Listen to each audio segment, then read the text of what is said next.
الله أكبر الله أكبر الله أكبر الله أكبر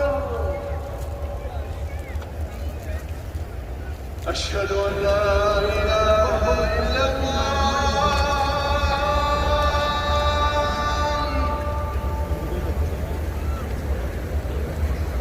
أشهد أن لا إله إلا الله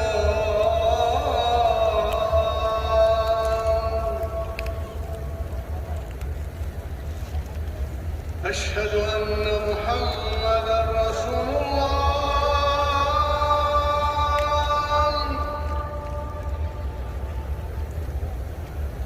أشهد أن محمدا رسول الله.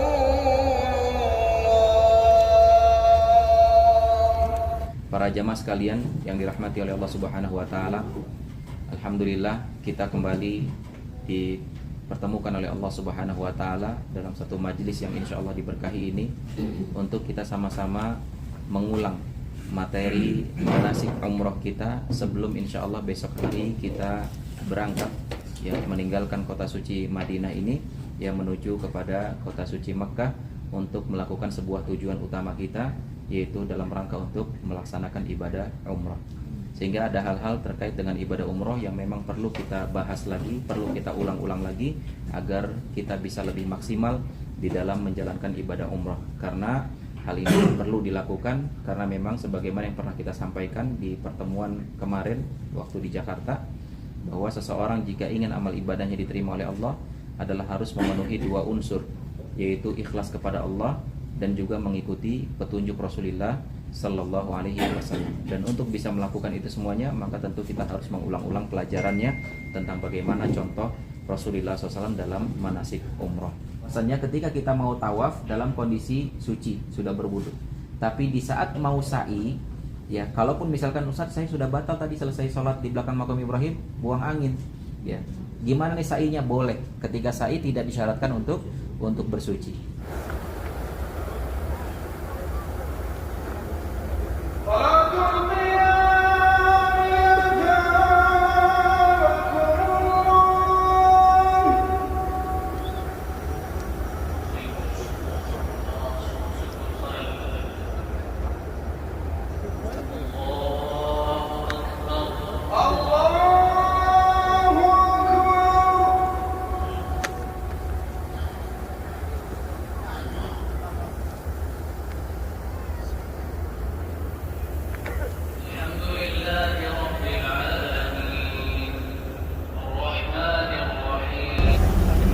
Wassalatu wassalamu ala Rasulillah wa ala alihi wa ashabihi wa mawalah, amma ba'du.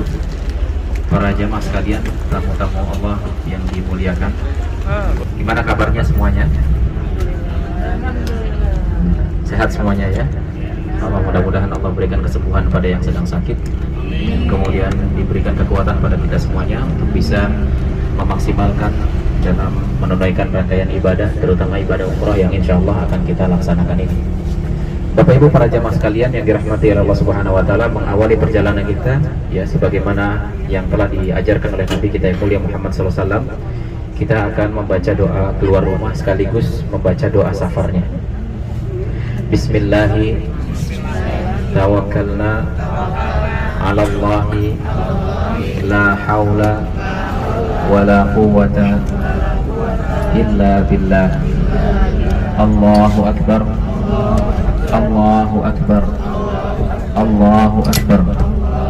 Subhanalladzi sakhkhara lana hadza wa ma kunna lahu muqrinin. Allahumma inna na'udzubika min wa'tha'is safari wa ka'abatil manzari wa su'il munqalabi fil mali wal ahli. Amin ya rabbal alamin. Ya, mudah-mudahan Allah Subhanahu wa taala menjaga kita semuanya dan memberikan keselamatan kita sampai pada tujuan. Amin ya rabbal alamin. Bapak Ibu para jamaah sekalian yang dirahmati Allah Subhanahu wa taala, sebagaimana yang telah kita sampaikan kemarin ya, bahwa alhamdulillah di hari yang berbahagia ini adalah hari yang dinanti, di mana kita insyaallah akan melaksanakan inti dari perjalanan kita, yaitu melaksanakan ibadah umrah di Baitullah Al-Haram ya, di kota Makkah.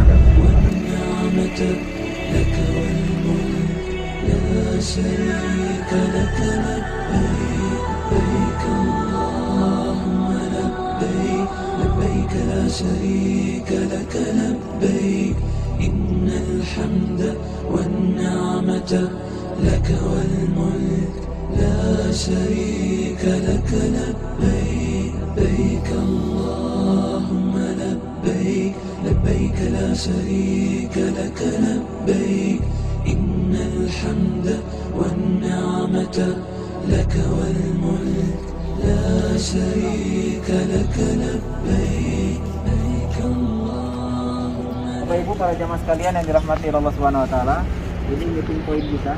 Ya, jadi nanti selesai sholat kita berkumpul di sini. Ya, jadi jangan ada yang ke bis dulu secara sendirian, tapi kita berkumpul dulu di sini sampai lengkap baru sampai.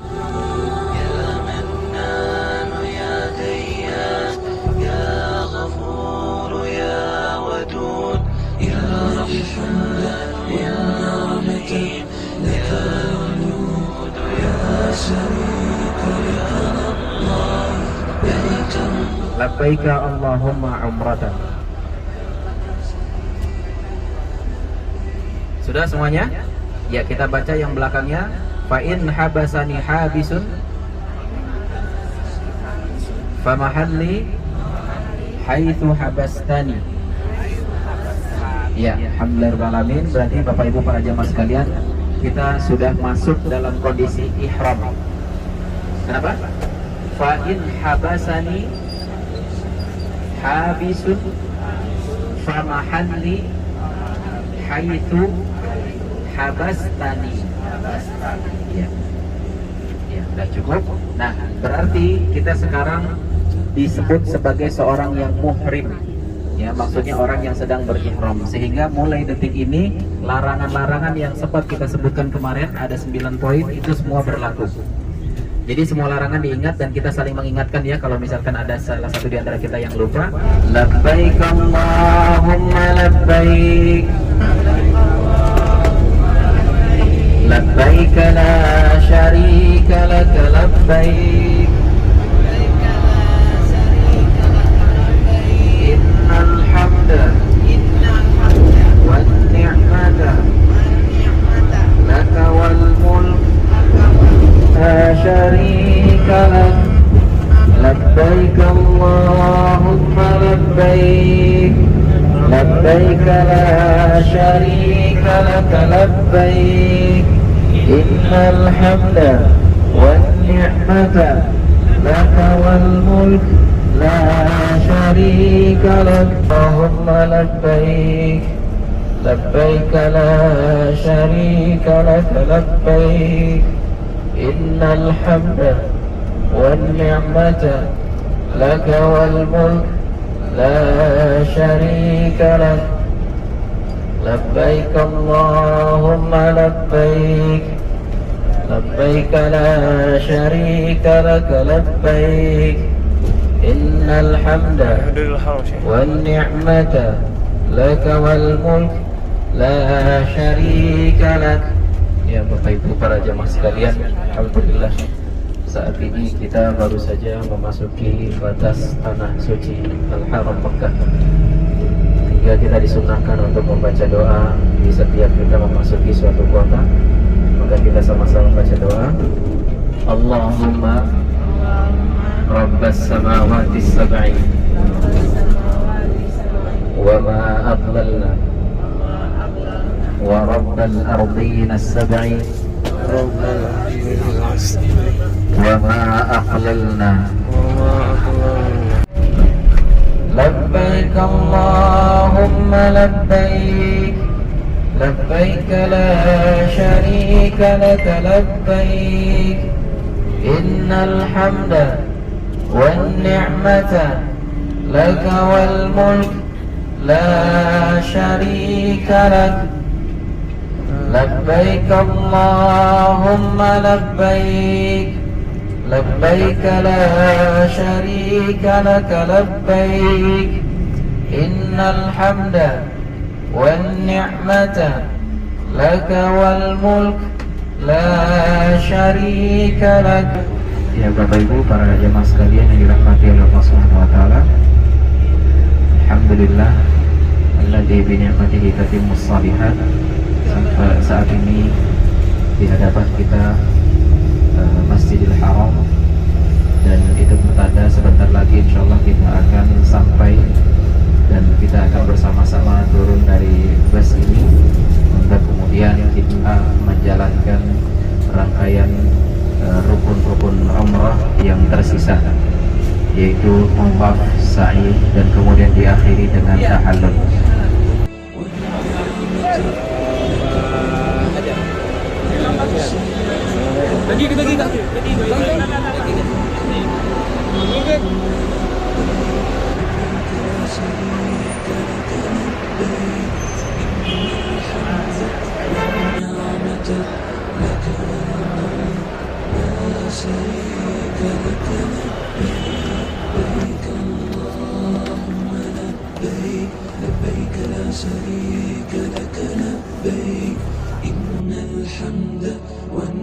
Kita ulangi baca doanya. Bismillah wassalatu wassalamu ala rasulillah.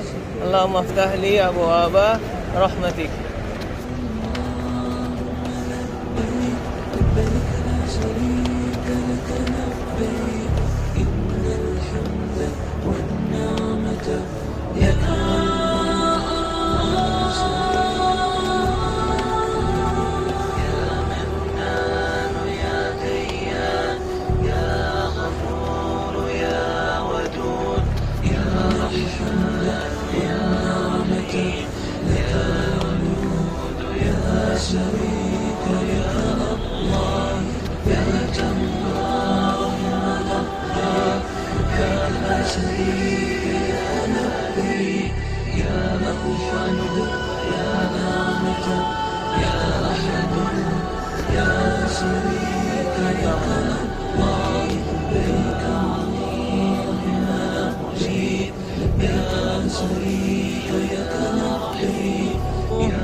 Min maqami Ibrahim musalla.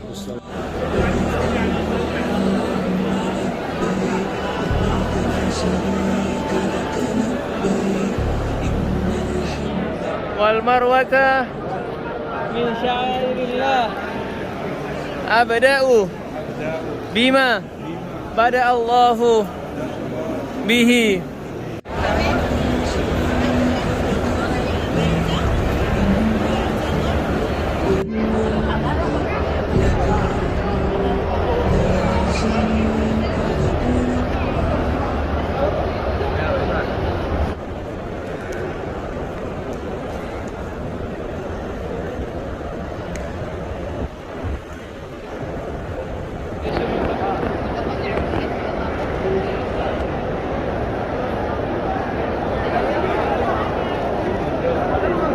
وطور سينين وهذا البلد الأمين.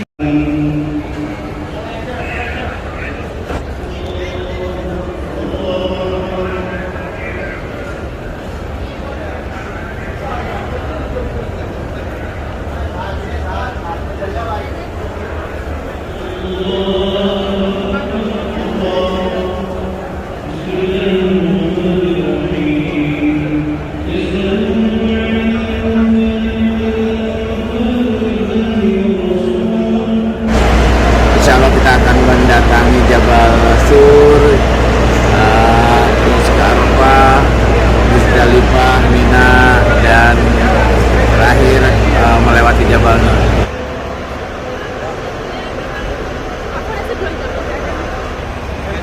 Masyaallah, tabarakallah. Sehat-sehat semua timnya. dirahmati oleh Allah Subhanahu wa taala, hari ini akhirnya kita insyaallah akan mengunjungi beberapa tempat yang bersejarah, sekaligus juga kita akan mengunjungi tempat-tempat yang biasa digunakan untuk aktivitas ibadah haji, sehingga paling tidak bisa memberikan gambaran kepada kita. Mudah-mudahan Allah memberikan kemudahan bagi kita untuk bisa beribadah haji, dan bagi yang sudah pernah beribadah haji mudah-mudahan bisa lagi gitu ya. Amin insyaallah. Di awal kemunculan dakwah Rasulullah SAW, maka Rasul secara bertahap pertama sekali menegakkan tauhid. Namun kemudian karena banyak pertentangan, banyak di antara kalangan sahabat, ya tentu Rasul juga menerima atau mendapatkan hal seperti itu. Para sahabat banyak mendapatkan intimidasi. Kemudian juga seperti yang dialami oleh sahabat Bilal bin Rabah radhiyallahu anhu, di mana beliau diikat lehernya, kemudian ditarik oleh anak-anak Quraisy, sampai dia mengatakan kalimat apa? Ahadun ahad, ahadun ahad. Artinya yang Maha Esa, yang Maha Esa. Ketika zaman jauh setelah itu, ketika fase Madinah, maka sempat ngobrol-ngobrol di antara para sahabat.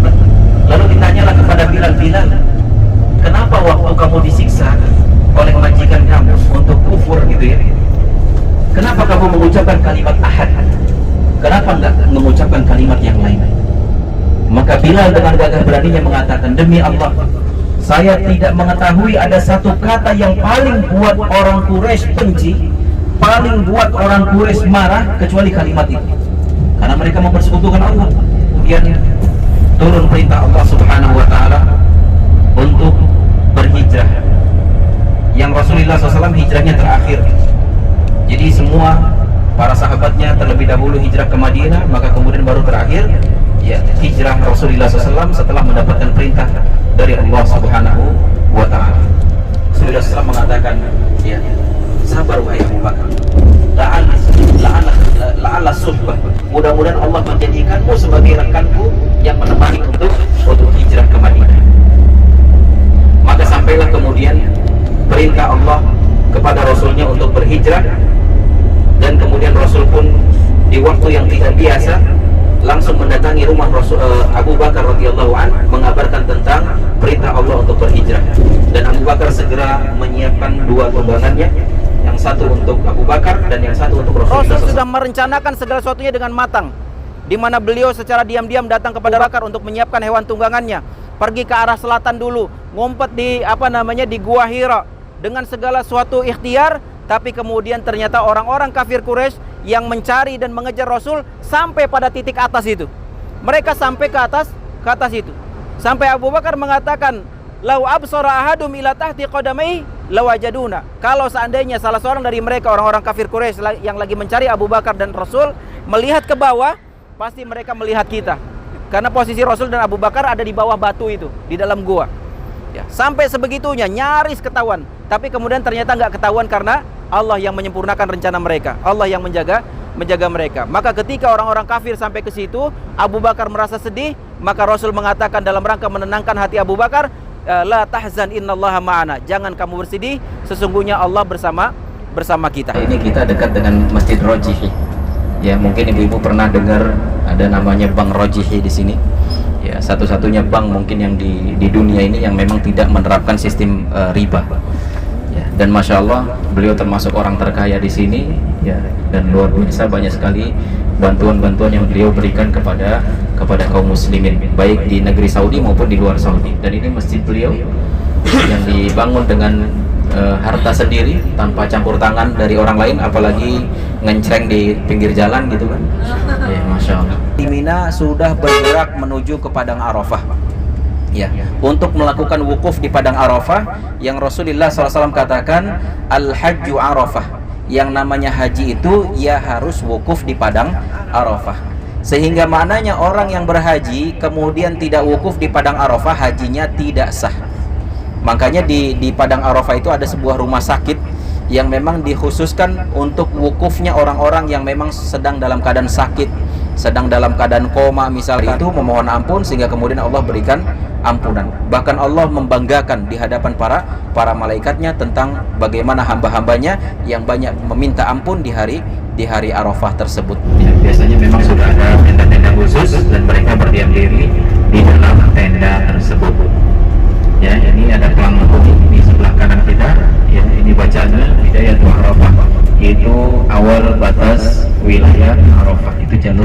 pejalan kaki, jalur pejalan kaki sebelah kanan juga.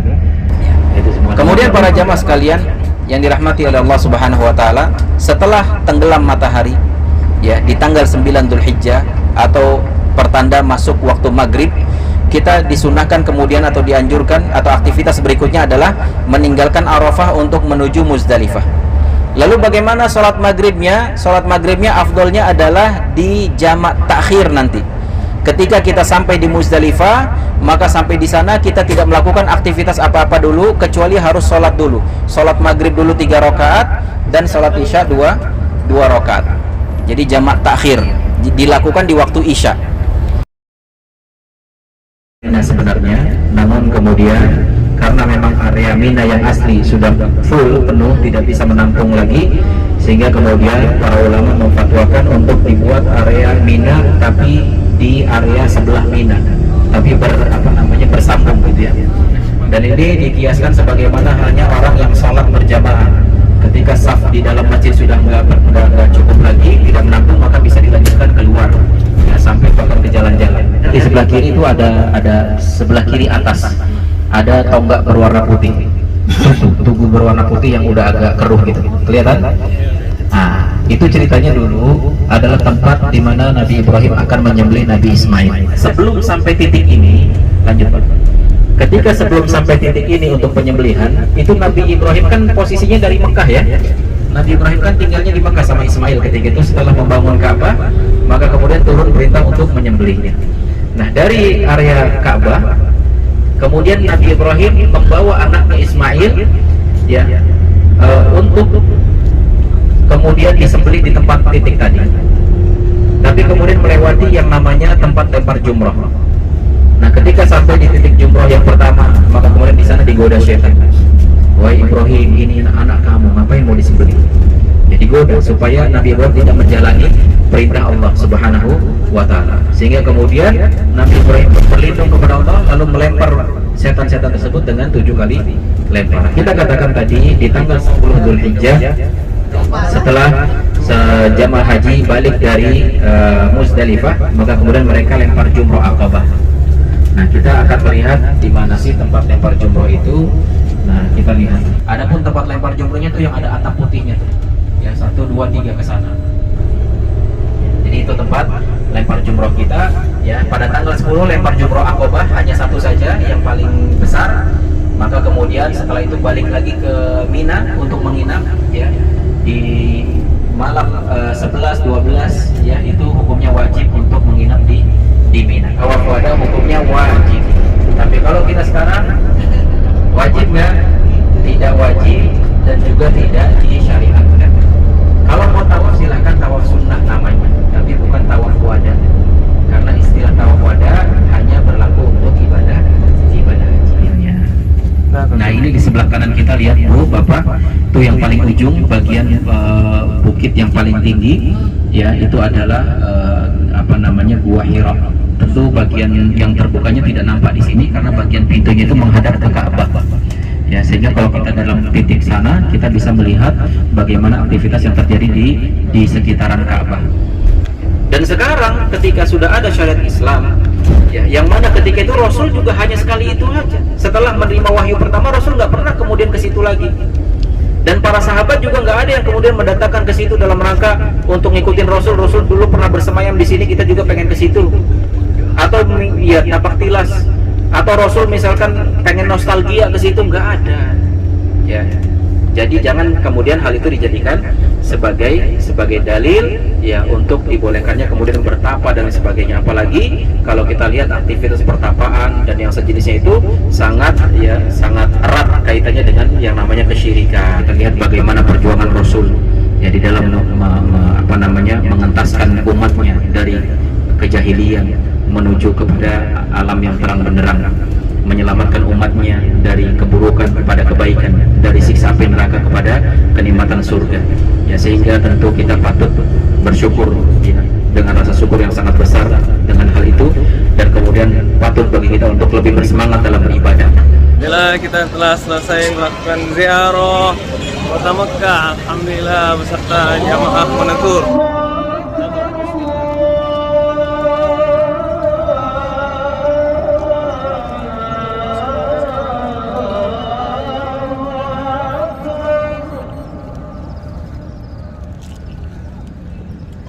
أن لا